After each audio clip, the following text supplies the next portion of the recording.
तो आज की इस वीडियो के माध्यम से मैं आप लोग को समझाऊंगा कि जो भी डीवी करा रहे हैं तो ऐसा तो है नहीं कि 100% लोग जो है एकदम इस डीवी में क्वालिफाइड ही हो जाएंगे। ठीक है, कुछ ऐसे भी परसेंटेज लोग होंगे जो जिनका किस्मत कहिए या जिनका दूसरे के कारण खुद का नुकसान भुगतना हो, ये सारा चीज़ जो है होगा। और कुछ ऐसे भी परसेंट स्टूडेंट होंगे जो अयोग्य होंगे, डिस्क्वालीफाइड होंगे डीवी के कारण, कागजात के कारण। ठीक है, अभी जो डीवी आपका हो रहा है तो ये डीवी कंप्लीट होने के बाद जो ऑब्जेक्शन लिया जाएगा, उस ऑब्जेक्शन में आप लोग को एक दिखेगा क्वालिफाइड और एक दिखेगा डिस्क्वालीफाइड, दो चीज़ दिखेगा, योग्य और अयोग्य। ठीक है, अब ये जो ऑब्जेक्शन में योग्य और अयोग्य दिखेगा तो उसमें ऑब्जेक्शन आपसे मांगा जाता है, इसीलिए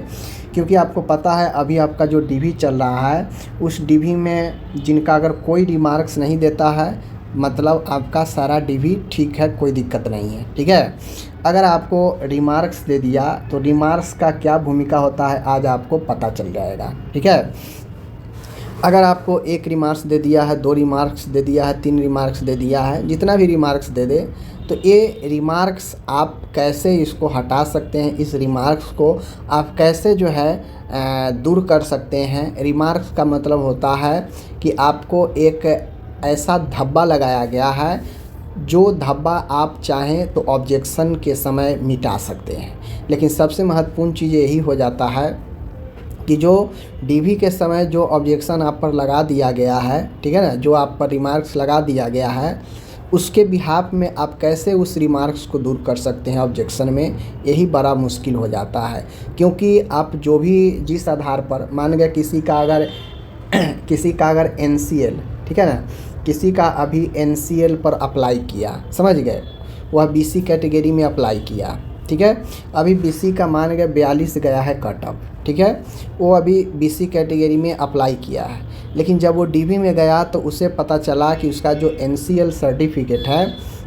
वह NCL सर्टिफिकेट जो कट ऑफ डेट 23/5 है उसके बाद का है, समझ गए, उसके बाद का है NCL। तो यही डीवी में रिमार्क में लिख देता है कि NCL out of cut off date, यानी कट ऑफ डेट के बाद का है। तो वैसे कैंडिडेट का क्या होता है, तो वैसे कैंडिडेट जब कट ऑफ डेट के बाद का डीवी में शामिल किया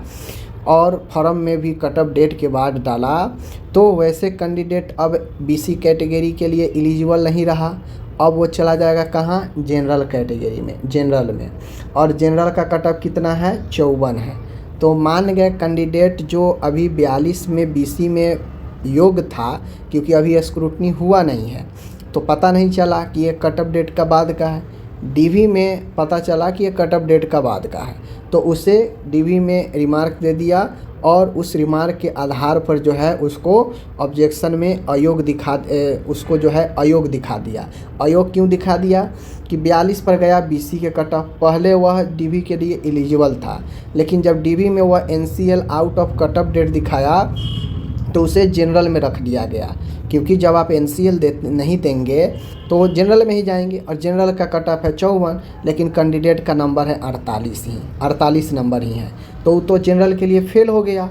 फिर जनरल के लिए क्वालिफाइड नहीं कर पाया, तो उसे अयोग्य ही दिखाएगा, वहाँ पे डिस्क्वालीफाइड ही दिखाएगा। तो अब वो कैंडिडेट इस सिचुएशन में कैसे इसको दूर करेगा, ऑब्जेक्शन में भी दूर नहीं हो पाता है, क्योंकि वो हर हाल में मांगता वही है जो एप्लीकेशन फॉर्म में आपने भरा है और उसमें कट ऑफ डेट के बाद का है। तो आप जब डीवी में उस चीज़ को दूर नहीं कर पाएँ तो फिर आप ऑब्जेक्शन में भी इसको दूर नहीं कर पाएंगे। तो यहीं पर कैंडिडेट फंस जाता है और यहीं पर जो है वो अपने किस्मत से मार खा जाता है। ठीक है, क्योंकि वह 42 उसे 48 नंबर है, OBC में है 48 है, कट ऑफ 42 गया है, वो एकदम क्वालिफाइड है, लेकिन जब डीवी कराने जाता है तो पता चलता है out of cut off date है, कट ऑफ डेट के बाद का है उसका NCL, और इस वजह से वह जनरल में चला जाता है। और जब जनरल में देखता है तो जनरल का कट ऑफ गया है 54, लेकिन उसका नंबर है 48, तो इस कारण से वह जनरल भी फेल कर जाता है, अयोग्य हो जाता है। तो ऐसे ही लोग जो है डिस्क्वालीफाइड होते हैं, ऑब्जेक्शन लिया जाता है डीवी के बाद। अब एज फॉर एग्जांपल सारा डॉक्यूमेंट जीएनएम का आ गया, ठीक है, सारा डॉक्यूमेंट जीएनएम का मार्कशीट आ गया है, कंप्लीशन मिल गया है कट ऑफ डेट के अंदर का, लेकिन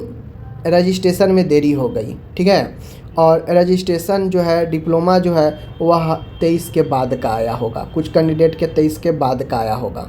तो जैसे ही 23 के बाद 24, 25, 26 जिस दिन भी रजिस्ट्रेशन आया होगा तो रजिस्ट्रेशन डेट में देखेगा तो दिखेगा कि 23 के बाद का है, तो ऐसे कैंडिडेट को क्या करेगा, डिस्क्वालीफाइड कर देगा, क्योंकि इनका out of cut off date है,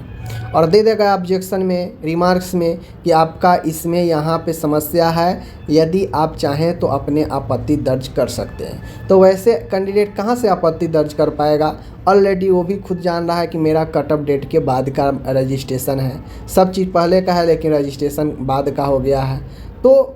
इन सब कारणों से ऑब्जेक्शन में योग और अयोग दिखता है। कुछ ऐसे होते हैं जो कुछ ऐसे कंडीशन होते हैं जहाँ पे ऑब्जेक्शन में इसे कैंडिडेट दूर कर लेता है, ठीक है, तो उसको कंसीडर कर लिया जाता है। बहुत सारे केसेज में ऑब्जेक्शन में अगर अयोग लिख दिया है तो फिर वहाँ पे स्टूडेंट के पास ज़्यादा ऑप्शन नहीं रहता है कि वह अपने आप को आपत्ति दर्ज करने के समय वह अपने आप को सही प्रूफ कर दे और वह जो है बच जाए, ठीक है, क्योंकि वह जो है डीवी से गुजर के आया है, डीवी में एकदम क्लियर देख लिया गया है, उसी के आधार पर उसको रिमार्क्स मिला है और रिमार्क्स के आधार पर ही योग और अयोग जो है वहाँ पे घोषित किया जाता है, ठीक है। अगर आपके पास प्रूफ है सही दिखाने का तो आप डॉक्यूमेंट वेरिफिकेशन में ही सही दिखा दिए होते, तो फिर रिमार्क्स मिलने का कोई बात ही नहीं था। तो ऑब्जेक्शन में योग और अयोग बेसिकली रिमार्क्स के माध्यम बिहाफ में ही आपको मिलता है, एक बात समझ लीजिए, ठीक है। चलिए।